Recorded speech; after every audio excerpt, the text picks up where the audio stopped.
అనంతపురం జిల్లాలో ఓ కేసులో నిందితుడిని ఎస్ఐ కొట్టిన సంఘటన తీవ్ర వివాదాస్పదంగా మారింది. పెద్ద వడుగూరుతో పాటు చుట్టుప్రక్కల గ్రామాల్లో గత కొన్ని రోజులుగా వరుసగా గడ్డివాములకు సుధాకర్ అనే వ్యక్తి నిప్పు పెడుతూ వచ్చాడు. ఈ సంఘటనలో రైతులు లక్షల రూపాయలు పశుగ్రాసం నష్టపోయారు.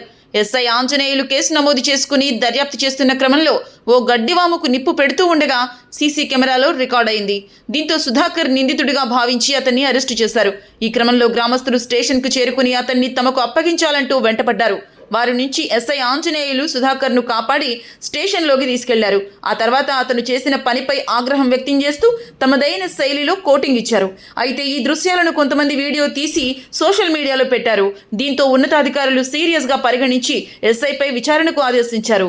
ఇటు ఎస్సీ కమిషన్ చైర్మన్ జవహర్ కూడా దీని పట్ల ఆగ్రహం వ్యక్తం చేశారు. వెంటనే సదరు ఎస్ఐపై చర్యలు తీసుకోవాలని ఆయన ఆదేశించారు. అయితే ఎస్ఐకు మద్దతుగా గ్రామస్తులు ఆందోళనకు దిగారు. పశుగ్రాసం కాల్చివేసిన వ్యక్తిని కొట్టకుండా ఏం చేస్తారంటూ వారు నిలదీశారు. ఇటు తాడిపత్రి మాజీ ఎమ్మెల్యే జేసీ ప్రభాకర్ రెడ్డి కూడా ఈ సంఘటనపై ఆగ్రహం వ్యక్తం చేశారు. ఎస్ఐ చేసిన దాంట్లో తప్పే ఉందని ఆయన ప్రశ్నించారు.